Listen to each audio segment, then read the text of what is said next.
تو ایک جگہ بیٹھ کے رونا شروع ہو گئے۔ صحابہ اکرام نے پوچھا امیر المومنین کیا وجہ ہوئی ہے، کوئی فوت ہو گیا، کیا ہوا؟ تو انہوں نے کہا کہ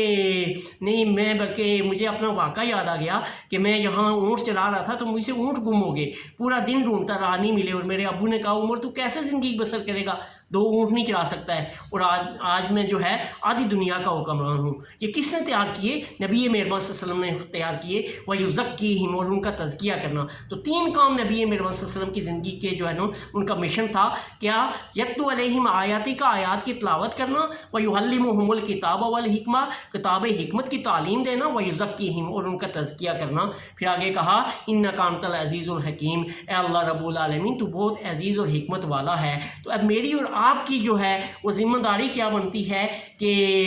جس طرح کہ میں نے آپ کے سامنے ایک آیت بھی تلاوت کی کہ قُلْ إِن كُنتُمْ تُحِبُّونَ اللَّهَ فَاتَّبِعُونِي يُحْبِبْكُمُ اللَّهُ، کہ کہہ دیجئے کہ اگر تم اللہ سے محبت کرتے ہو تو میری اتباع کرو، اللہ تم سے محبت کرے گا۔ تو پھر اگر میں اور آپ اتباع کریں گے تو ہم اس کرپشن سے بھی پاک ہو جائیں گے، نبی مہربان صلی اللہ علیہ وسلم کی اتباع کریں گے، ہمارے اندر سچائی آئے گی، راست بازی آئے گی۔ اور اگر ہم یہ نہیں کریں گے تو جیسے نبی مہربان صلی اللہ علیہ وسلم نے فرمایا الدنیا جیفۃ وطلابها کلاب، کہ دنیا تو ایک مردے کی مانند ہے اور اس کے طلب کرنے والے کتے ہیں۔ تو آپ دیکھیں کہ آج ہم کرپشن کے اندر جا رہے ہیں دنیا داری کے لیے، ہم جھوٹ بول رہے ہیں دنیا داری کے لیے، ہم بددیانتیاں کرتے ہیں دنیا داری کے لیے، تو یہاں سے پھر ہم کس کی مانند ہو گئے؟ ان کتوں کی مانند ہو گئے، اور کتے کی پھر آپ دیکھیں کہ کیا عزت ہوتی ہے۔ تو میں نے اور آپ نے اگر یہ ساری چیزیں چھوڑ کے اتباع رسول کریں گے تو یقیناً ہم غلبہ دین حاصل کریں گے، اور دنیا کے اوپر بھی ہم کامیاب ہوں گے، اور آخرت میں بھی اللہ رب العالمین کے پاس ہم جو ہے انعام جنت کی صورت میں حاصل کریں گے۔ اور اگر ہم نے یہ نہ کیا تو پھر یقیناً آج بھی ہم یہاں بھی جو زندگی گزاریں گے وہ بھی بھیانک ہوگی، اور کل آخرت بھی بھیانک ہوگی۔ تو اللہ رب العالمین سے دعا ہے کہ وہ ہمیں نبی مہربان صلی اللہ علیہ وسلم کے اس عظیم مشن فریضہ اقامت دین کا سپاہی بننے کی توفیق عطا فرمائے، اور مرتے وقت ہمیں اللہ رب العالمین جو ہے وہ جنت میں داخل فرمائے، اور ہماری زبان پہ کلمہ طیبہ لا الہ الا اللہ محمد رسول اللہ جاری فرمائے۔ وآخر دعوانا ان الحمد للہ رب العالمین۔